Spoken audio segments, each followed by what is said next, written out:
Nós temos condições de mudar o Balcão. Mas é preciso ter confiança. Em que essa mudança vai partir de nós.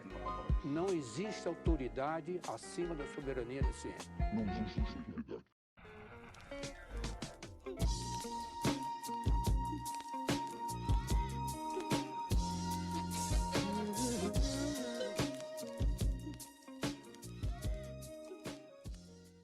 Bem-vindos a mais um episódio do Nós da Nutrição, um podcast sobre nutrição e seu contexto na vida contemporânea.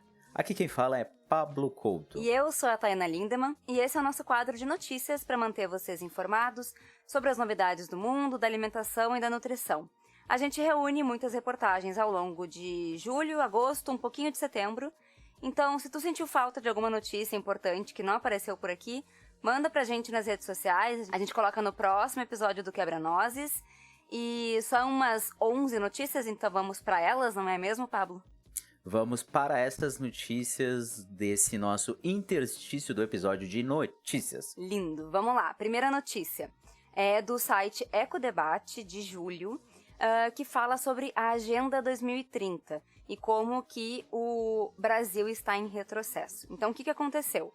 Entre os dias 6 e 15 de julho, a comunidade internacional estava reunida no Fórum Político de Alto Nível das Nações Unidas para acompanhar e revisar os avanços no cumprimento dos 17 Objetivos de Desenvolvimento Sustentável, os ODS, como eles chamam, que todos os países envolvidos nesse evento estão comprometidos, né, com os avanços.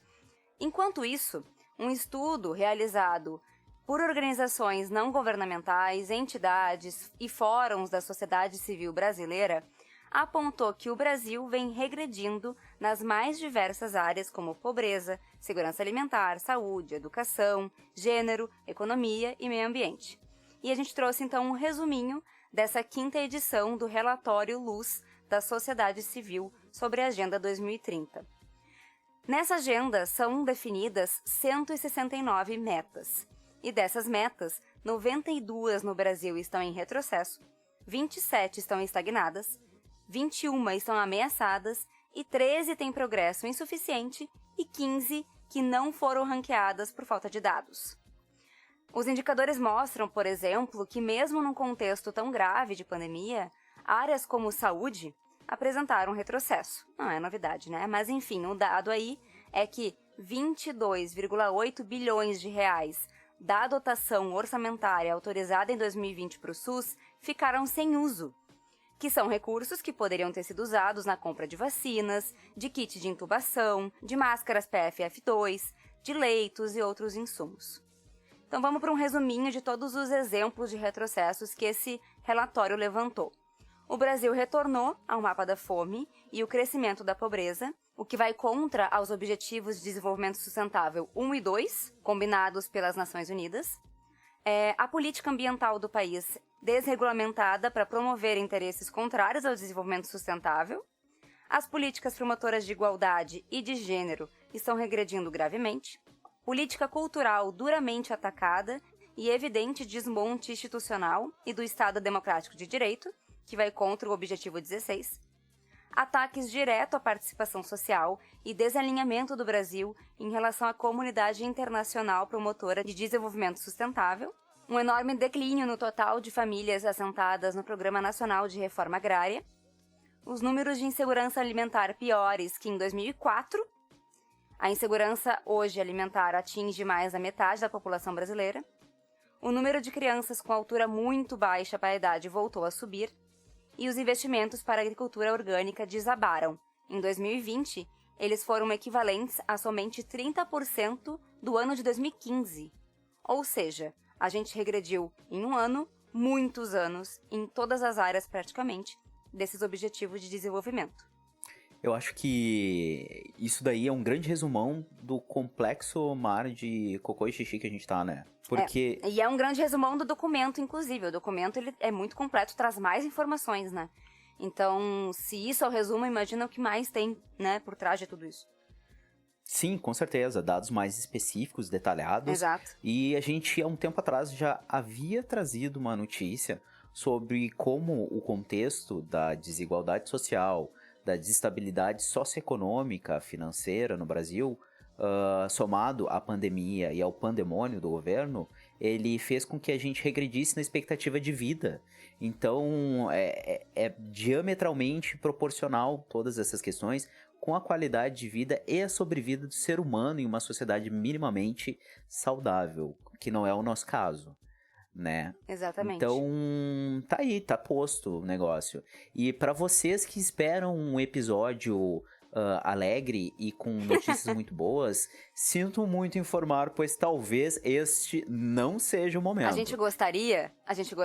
Gostaríamos. Fica o alerta de episódio Bad News, porque esse vai ser pesado. A gente tinha que conseguir reunir informações legais. Pessoas, se vocês têm notícias legais, coisas legais que estão acontecendo, a gente não achou essas notícias. Então mandem pra gente. Porque às vezes a gente tem que conseguir pelo menos terminar o episódio com uma notícia legal, entendeu? A gente precisa disso, mas a gente não conseguiu. Então, agora a próxima notícia é um pouco legal. O Pablo vai falar pra gente, mas podia ser melhor, né? Então, contribuam. Com certeza, Thay. Vocês podem mandar para @nozdanutrição em todas as redes sociais ou em contato @nozdanutrição.com.br. Então, se vocês encontrarem, vocês podem nos marcar nos instas da vida lá, nos stories, bota uma arrobinha lá no comentário de uma notícia ou alguma coisa, que a gente caça essa informação e dá a referência de quem nos marcou. Exato. Olha só que bonito. Então, se você quer ficar famoso neste podcast, tendo sua arroba divulgada, vai que a gente daqui a pouco desenvolve até um meio de contato entre os nossos ouvintes, Thay, que tal? Ah, tu vai trazer esse spoiler assim, desse jeito? Ah, não sei, talvez, né? Mas enfim, deixa quieto e vamos para a próxima notícia que a Thay já deu o spoiler, na verdade, que ela é meio boa, né, Thay? Sim. Essa notícia, ela fala o seguinte: coronavírus não é transmitido por alimentos ou embalagens, diz a FAO. É uma notícia de 16 de agosto de 2021 e ela diz o seguinte: agora é extremamente oficial, ou seja, não tem chance. Foi chancelado pela Organização das Nações Unidas e pela FAO que a transmissão do Covid não ocorre através de alimentos, seja pela ingestão ou contato com embalagens. A FAO publicou no início do mês de agosto um guia atualizado com as diretrizes para prevenir as infecções do coronavírus em indústrias e estabelecimentos ligados à produção e venda de comida. O recado é simples: as práticas de higiene aplicadas nestes locais já são suficientes para evitar contaminação de alimentos e superfícies. O mais importante, de acordo com a entidade, é concentrar esforços para evitar a transmissão do vírus entre os trabalhadores. Nesse documento, a FAO enfatiza a necessidade de manter e reiterar práticas como o uso de máscara, fazer o distanciamento social e assegurar a renovação do ar no local de trabalho, bem como fazer a higienização constante das mãos. É importante falar que logo no início da pandemia, eu e a Thay aqui, também num episódio sobre notícias, nós trouxemos um guia que falava que da necessidade de higienização das embalagens, unidade por unidade, Exato. Higienização do hortifruti. Então, que bom que a gente não tem a disseminação deste vírus, coronavírus, pelo meio desse contato, pela superfície, né? O que é uma coisa, assim, a menos pra gente se preocupar. Então, arregaçar as janelas, fluxo de ar, isso é uma coisa que tá ficando muito evidente. A gente poder deixar um fluxo de ar constante, renovando aquilo ali, máscara e tal, já seria o suficiente pra gente conseguir reduzir o impacto. É legal também falar outra coisa. A gente tem algumas indústrias da cadeia de alimentos que não respeitam essa questão do distanciamento ou do uso dos EPIs adequadamente. E daí a gente tem alguns surtos. Ficou muito famoso a cadeia de alimentos dos aviários. Sim. Logo no início da pandemia. Teve um boom ali entre os aviários. Os trabalhadores estavam sofrendo bastante devido à precarização, meus amigos. Então não esqueçam, fortalecer o ambiente de trabalho, assim como as condições para o trabalhador, é fundamental para a segurança da sociedade e do trabalhador. Exatamente, como o Pablo falou até na notícia, né? O foco dessas diretrizes lançadas pela FAO era em relação aos trabalhadores, principalmente, né? não só, claro, os consumidores que ingerem os alimentos, mas essa questão de contato com embalagens que para eles é o tempo todo no horário de trabalho. Então, esse guia foi muito focado em relação aos trabalhadores e agora, então, eles, com muito estudo, porque, gente, a gente está cansado de ouvir coisas novas sobre o Covid, mas é porque isso é uma coisa nova, a ciência não é instantânea, ela precisa estudar a longo prazo, ela precisa de tempo. Então, agora eles verificaram que a contaminação por embalagens é muito baixa, muito difícil, muito rara, então tá ok, não é transmitido por ali, mas até então a gente não tinha essa certeza. Então agora a gente tem. O que a gente tem certeza? Aquilo que o Pablo falou no final. Renovação do ar, usem máscara, pelo amor de Deus, a pandemia não terminou, e distanciamento social para assegurar essa renovação do ar também, e higienização das mãos, sempre que tocou, né, assim, maçaneta, corrimão, enfim.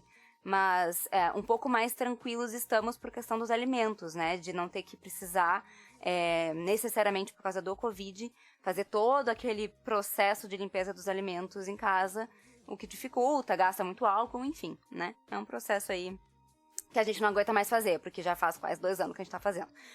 Exatamente.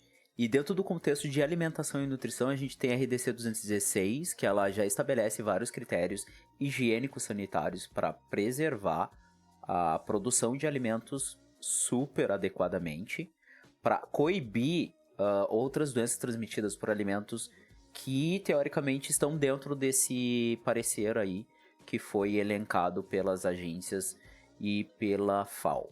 Então, estamos bem dentro do contexto da nossa vigilância sanitária do Brasil.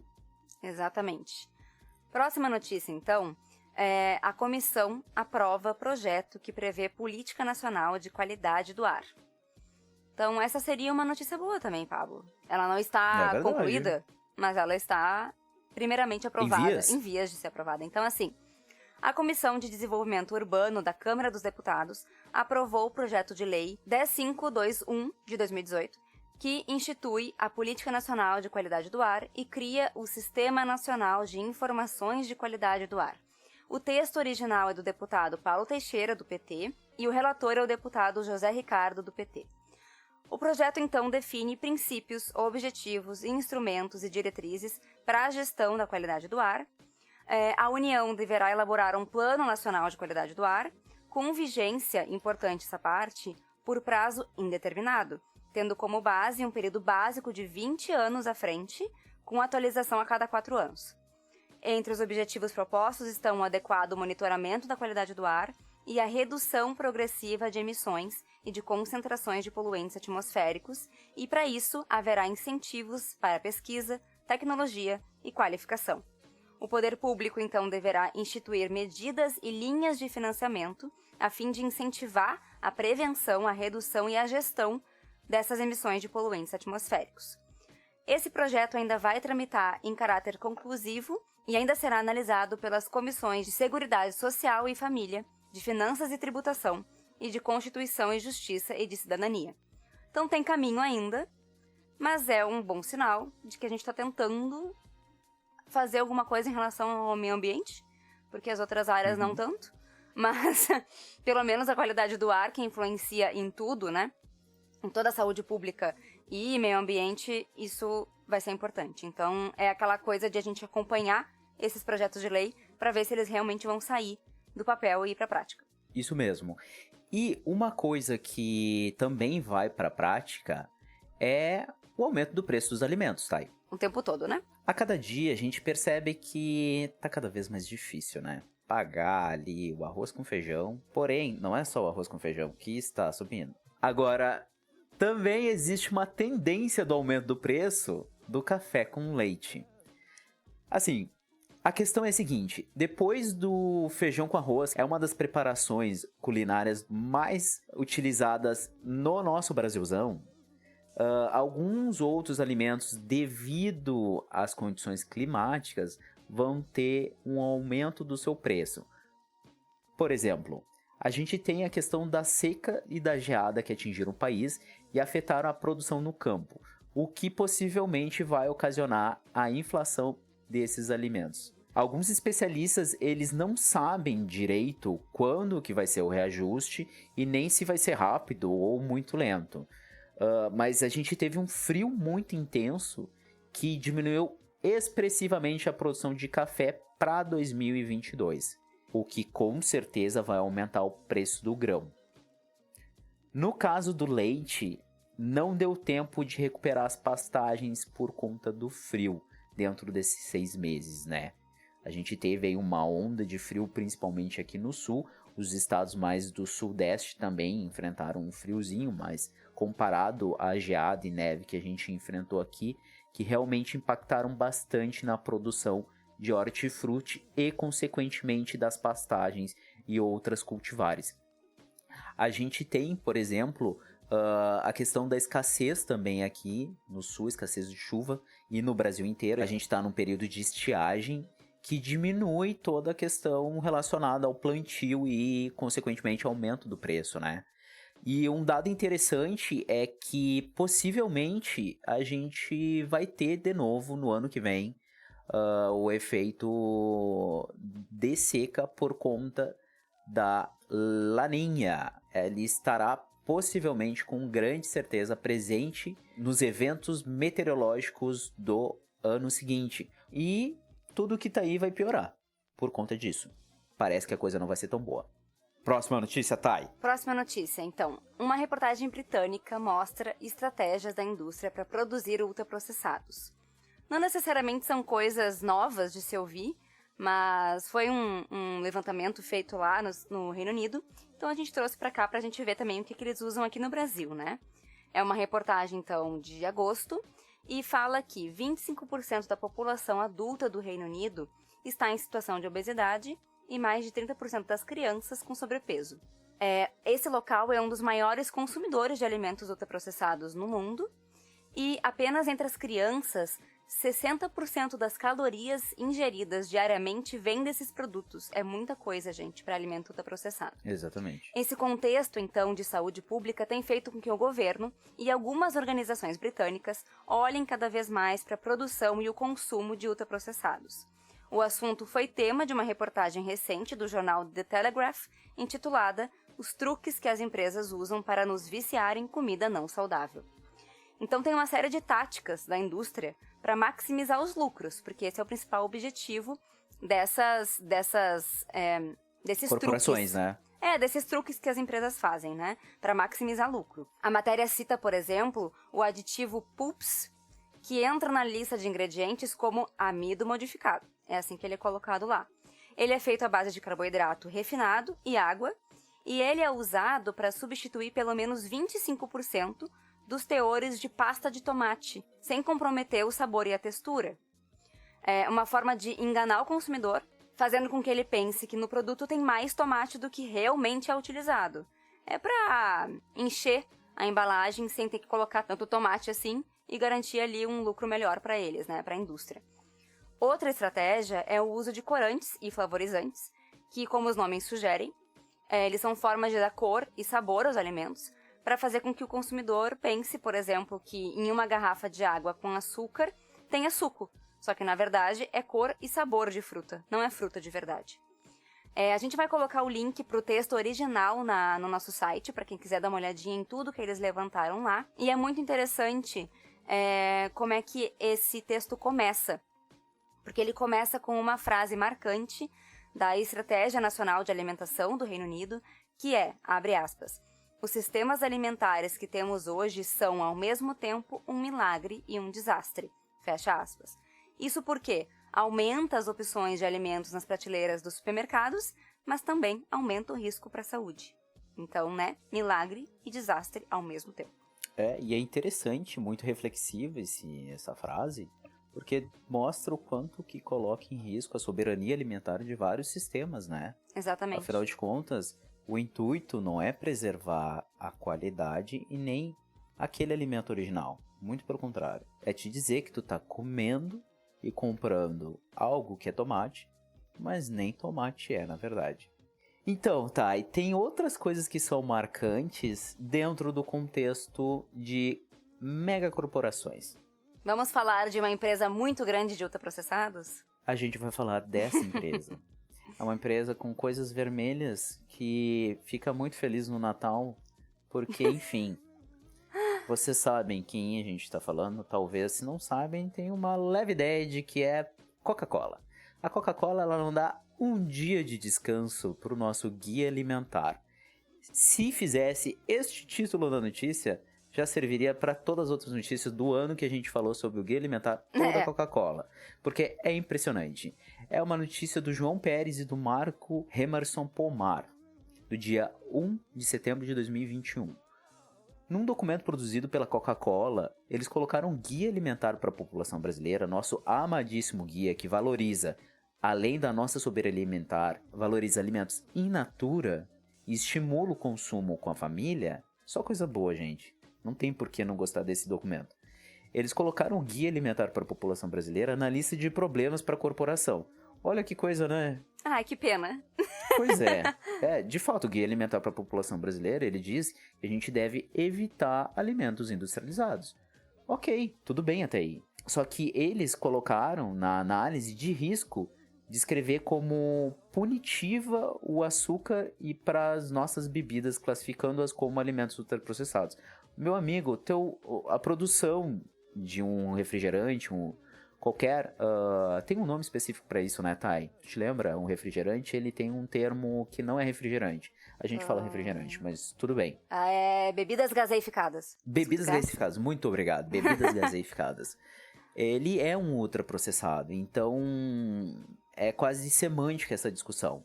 E o documento, ele consta não menos de 155 páginas, onde põe o Brasil como um dos maiores riscos para a empresa em termos de formulação de políticas públicas, o que não faz o menor sentido. Nós já falamos muito sobre o guia e as coisas maravilhosas dele, como tratar sobre questões de sustentabilidade e da nova classificação para alimentos, destacando os riscos de consumo de alimentos ultraprocessados. Se tu não sabe, não ouviu como funciona essa classificação nova dos alimentos, tem um episódio do Nós Comunica, onde a Lisiane Camargo explicou isso. É o episódio 2, e se tu procurar ali na nossa lista de episódios, ou se tu for no nosso site, for em categorias, tu vai encontrar esse episódio. Ele é bem interessante porque ele é sucinto e ele te dá uma ideia bacana sobre como que funciona essa classificação. Então corre lá e dá uma ouvida caso tu precise, ou queira. E tem uma questão assim que é relacionada a um mapa de calor relativo a esse assunto da Coca-Cola no Brasil, Chile, Bolívia, Equador e México. Tem vários outros países também, tá? Mas todos esses países têm uma coisa em comum. Eles foram classificados como um risco severo para alto. No caso do Chile, a projeção era de que em 50% do portfólio seria afetado pela adoção de alertas na parte frontal da embalagem, que mais uma vez coloca um alerta para a população de que aquele alimento é um alimento ultraprocessado. Fazendo assim com que a população entenda o que ela está consumindo e tenha decisões mais acertadas do que ela quer para a saúde dela, né? Exato, dando uma informação e empoderando aquelas pessoas de que talvez, se vocês querem beber esse negócio, vocês estão consumindo isso.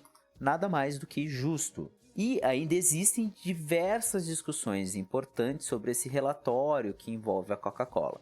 A gente indica que vocês deem uma lida na íntegra da reportagem. Os jornalistas, eles conseguiram sintetizar no ponto o que é importante e como isso realmente é uma coisa assim que...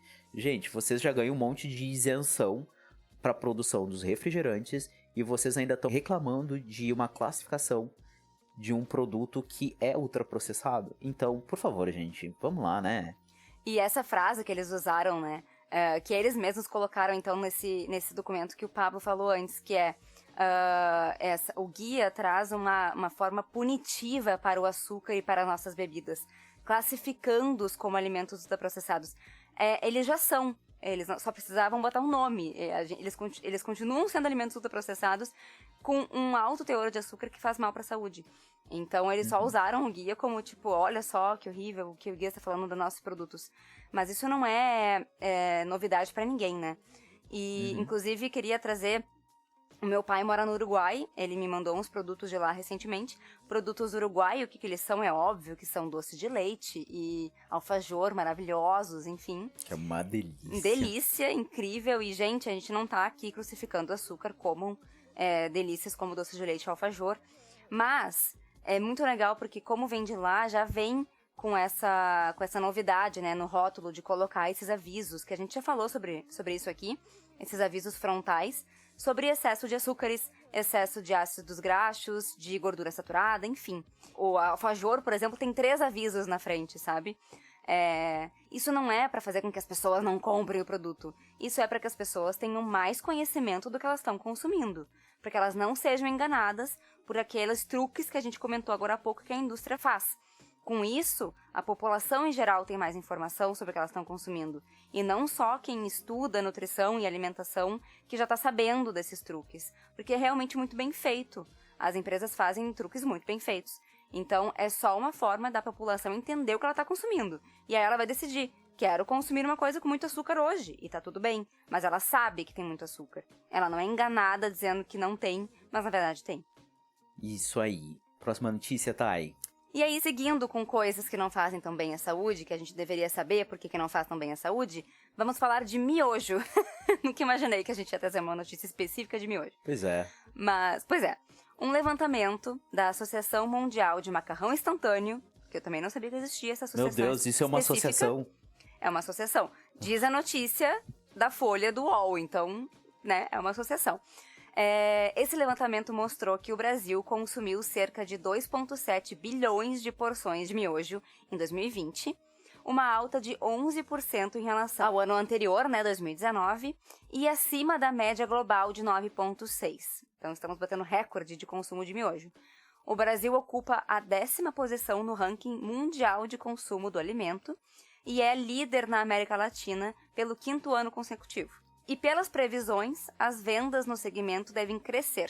O faturamento deve subir de 5% a 10% até o final do ano. E aí essa notícia tem muito a ver com a próxima que o Pablo vai trazer pra gente, que tem a ver por que as pessoas estão procurando miojo para consumir. Por que será que isso está acontecendo? Tem muito a ver com a próxima notícia, então Pablo já pode engatar. Antes eu quero fazer um comentário, porque eu tava pensando em fazer uma piada sobre... Óbvio que essa associação ela é composta de estudantes de pré-vestibular e universitários.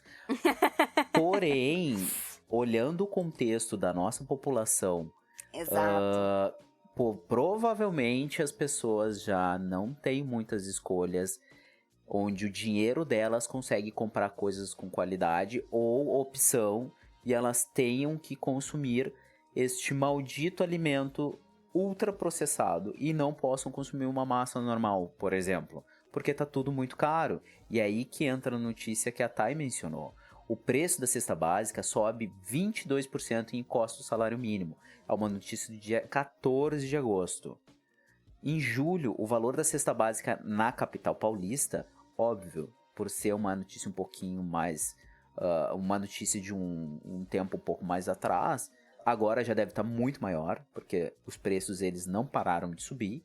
E isso deve se refletir em várias capitais, e não apenas na capital paulista. Mas, de acordo com a notícia, na capital paulista, para uma família de 4 pessoas, o valor da cesta básica quase empatou com o salário mínimo. O quadro, nesse contexto, é preocupante porque a cesta básica inclui gastos apenas para compras de 39 produtos, entre alimentos, itens de higiene pessoal e limpeza doméstica. E fica de fora itens tão importantes quanto o da alimentação, como a despesa, moradia, transporte, medicamento, por exemplo, né? Então as pessoas elas não apenas utilizam e moram dentro da cesta básica. A cesta básica não é a casa delas, não é o transporte delas, não é a luz que mantém as coisas conservadas dentro da geladeira. Isso é só uma coisa que faz parte. Um levantamento mensal feito pelo Núcleo de Inteligência de Pesquisas do Procon de São Paulo, em convênio com o Departamento Intersindical de Estatísticas e Estudos Socioeconômicos, o DIESE, mostra que em julho o custo da cesta básica em São Paulo chegou a R$ 1.064,79 fucking centavos. Amigos, a gente tá falando de um salário mínimo que não chega nem a 1.000 direito. Mas O que mais chama atenção na pesquisa é que o valor da cesta básica de julho quase encostou no salário mínimo. A diferença de R$ 35,21, sendo que o salário mínimo é R$ 1.100, entre o custo da cesta básica e do salário mínimo é a menor desde dezembro do ano passado, onde era 37,11. A gente falou que seria um episódio de bad news, né? A gente avisou, Como seguir? a gente deu o alerta de gatilho e nós estamos indo para a 9ª notícia e as coisas não irão melhorar. Não melhoram, exato. Antes de eu ir para a próxima notícia, Pablo, eu achei a notícia de... Existe realmente uma associação que chama World Instant Noodles Association, que é a associação relacionada a miojo, cara. É impressionante que isso existe. Sabe por que existe essa associação? Eu tava olhando aqui a história do miojo. É porque dá dinheiro, tá? Tudo que dá óbvio. dinheiro, muito dinheiro. E outra, tipo, tem uma coisa por trás muito, tipo, pra carregar a importância do miojo, né? Tipo, claro, quando ele foi criado pós-Segunda Guerra, ele foi criado no Japão pós-Segunda Guerra, com a ideia de criar um alimento prático, seguro, pra conseguir sanar a fome da população japonesa na época, né? E aí, enfim, chegou no Brasil em 65, enfim. Foi criado com uma ideia que hoje em dia não necessariamente tem, né, função. Mas, e por isso que tem essa associação. Porque ele foi, tipo, uma descoberta na época, né, pra alimentar populações e tal.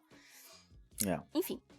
E eu achei engraçado que, tipo, em 2018, a associação essa incluiu 2 princípios para o miojo ser produzido. Que ele seja nutritivo e ecologicamente sustentável.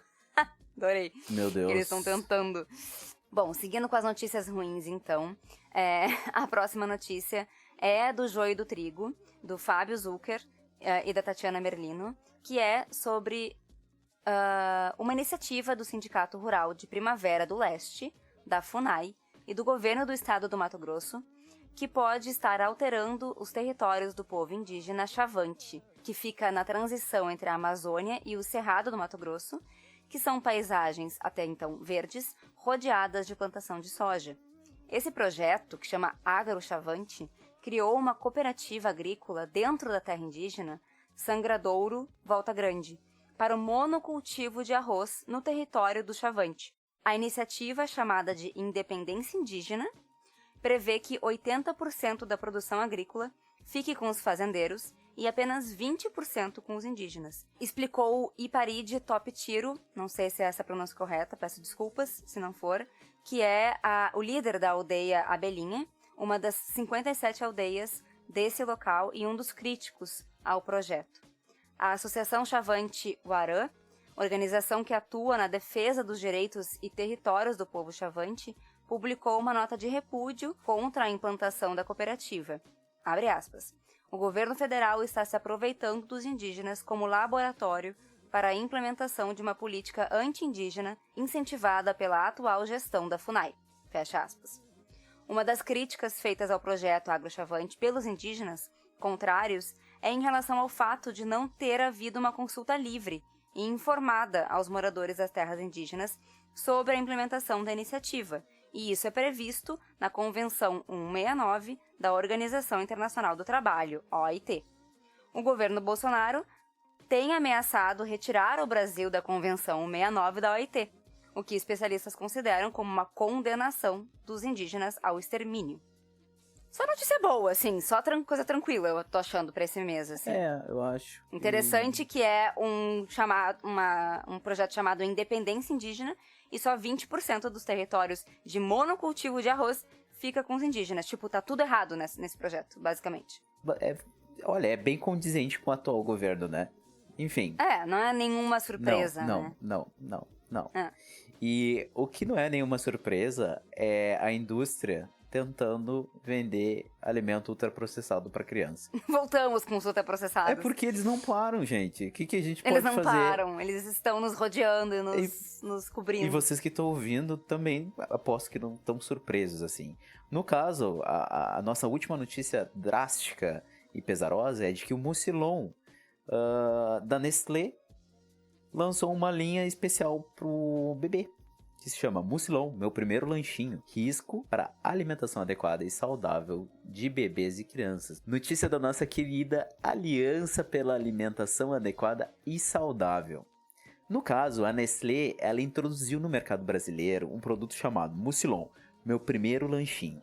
É um produto, obviamente, com base em milho, que tem várias características comuns com outros produtos ultraprocessados.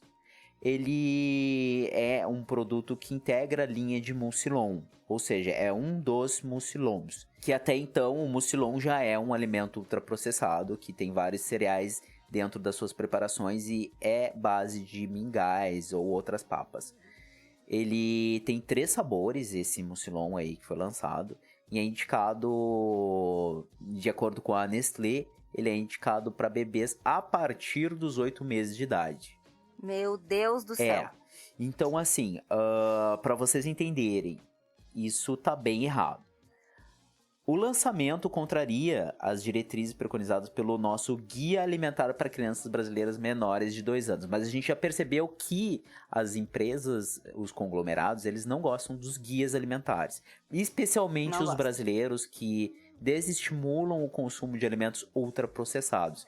Então a gente continua pensando o seguinte: isso é uma estratégia de comunicação mercadológica adotada para a promoção desse produto. E, no caso, ele representa uma ameaça ao consumo de alimentos in naturas ou minimamente processados e que pode comprometer a formação de hábitos alimentares saudáveis e a saúde da criança, né? A comunicação da Nestlé apresenta esse produto da seguinte forma, tá? Eles colocam vários itens, assim, tentando descrever de uma maneira bem elaborada. Eles dizem que... Só apelos, são né? bem apelativos. Apelos mercadológicos assim. E marqueteiros. Eles dizem que é um alimento desenvolvido especialmente para o bebê, que é adequado para lactentes, que dissolve fácil na boca, que tem textura e sabor suave, que tem formato especial para as mãozinhas do seu filho, que é um produto em formato de coração, que apresenta um personagem com apelo infantil, que compõe uma linha de alimentos e produtos. Meu Deus, não pode! Nada disso pode! Tá entendendo? A gente já sabe que não pode vincular, nenhum né, personagens bichinho, gente. Com apelo pra criança, mas eles usam lá aquele ursinho, acho que é um ursinho, né, da Mucilon. Tipo isso. E aí o produto ainda é em formato de coração, tipo, totalmente apelo marqueteiro. Né? Por exemplo, a textura chamada de suave pela empresa é consequência do processo tecnológico de extrusão, utilizado na fabricação do meu primeiro lanchinho. E também responsável pela textura de produtos ultraprocessados, como fandangos, cheetos e qualquer outro alimento ultraprocessado que seja fofinho. A textura suave essa vem disso, né? Então, não, gente, não. Então evitem. Se vocês virem alguém comprando achando que é uma boa opção, diz pra essa pessoa dar uma olhadinha, lê os ingredientes e evita, não compra. Não é uma boa opção, dá uma banana pra criança, por favor. Aos 8 meses ela não tem que estar comendo coisa que vem de pacote, ela tem que estar comendo coisa que vem de casca. Ela tem que estar tomando leite da mãe dela, ou uma fórmula específica, porque, enfim, às vezes a mãe não pode amamentar. Mas ela, em algum momento, vai chegar em introdução alimentar saudável. 6 meses ela já está, então ela já está comendo alimentos. Priorize a alimentação da família, que é o correto, afinal de contas, a família, tirando os bebês que a indústria diz que tem que comer Mucilon, não come Mucilon, porque é um produto caro, que não faz sentido ser consumido, é derivado de milho, que é entupido de agrotóxicos, e é um subproduto que eles utilizam para outra coisa. Enfim, não faz sentido. Se você tem dúvida, se você tem uma criança em casa, ou um bebê próximo a ti que tu queira dar boas opções, Guia Alimentar para Crianças Menores de 2 anos, disponível em PDF, online, gratuito. Se tu não quer ler, tem o nosso quadro de narrações, que é onde eu leio esse documento na íntegra. Então ele está dividido em pequenos episódios de 20 minutos para vocês terem tudo lido, para vocês terem em formato de áudio. E também agora no Nosso Comunica, que é o nosso quadro com as nutricionistas colaboradoras, a Gabi Niches, ela é da área materno-infantil e ela vai falar sobre isso, sobre o que é permitido, o que deve ser evitado na alimentação infantil. Então fiquem de olho, acompanhem a gente aqui nas redes sociais, nos agregadores de podcast, para entender o que é então para fazer e o que não fazer, como no caso consumir meu primeiro lanchinho Mucilon da Nestlé. Isso aí. E para finalizar, nós temos o nosso Arauto do Apocalipse em seu formato digital, na rede social mais revoltosa da internet na atualidade, que é o Twitter, o nosso querido Robotox. O Robotox é um botzinho que relata quantos agrotóxicos foram liberados ou quantos estão em utilização hoje. No caso, no dia 6 de setembro, desde o começo do mandato do governo Bolsonaro, foi publicada a aprovação de 1.358 novos produtos agrotóxicos. E existem hoje 3.424 produtos agrotóxicos comercializados em todo o Brasil. Esta lista é uma lista proporcionalmente crescente. Enquanto o PIB desce, essa lista cresce. Enquanto o salário desce, essa lista é uma curva crescente que nem a conta de luz, entendeu? Não é bizarro que a gente tenha 3.424 produtos agrotóxicos comercializados no Brasil? Quer dizer que tem ainda uns que não chegaram. Óbvio. É muita coisa. É muita coisa diferente. Tipo, não tem nem nome pra 3.424 produtos agrotóxicos. Eles existem, é muita coisa. É bastante. Então, dito isso, ficamos por aqui, Thay. Finalizamos hoje as notícias, então. Daqui a um mês a gente volta com mais notícias, esperamos que mais felizes. Então a gente quer lembrar que o Nós na Nutrição é um projeto independente. A gente faz tudo, eu e o Pablo, nas nossas áreas vagas e não vagas. Então a gente conta com o apoio de vocês. Participem, mandem notícias, comentários, críticas nas redes sociais. A gente tá em todas, como Nós na Nutrição, nós com Z. E é isso. É isso. A gente agradece por quem ficou até o final. E se você, por acaso, considera interessante o nosso projeto de leitura de notícias e comentário, ou o projeto Nós Comunica, ou qualquer outro projeto que a gente desenvolve dentro do Nós na Nutrição, a gente considera que talvez seja interessante você passar adiante essa informação. Então compartilhe, divulgue. A gente se sente extremamente honrado e agradece por este ato de caridade com esses produtores de conteúdo que estão, assim, ó, se quebrando. Outra coisa que ajuda muito a gente, que é uma coisa muito rapidinha de fazer, é segue a gente no Spotify, dá 5 estrelas no iTunes, enfim, segue a gente nos agregadores que você usa, porque além de você receber rapidamente a divulgação do episódio, nos ajuda, nos mantém crescendo. Então é isso aí. Muito obrigada por mais esse episódio, por nos acompanharem até aqui e até a próxima.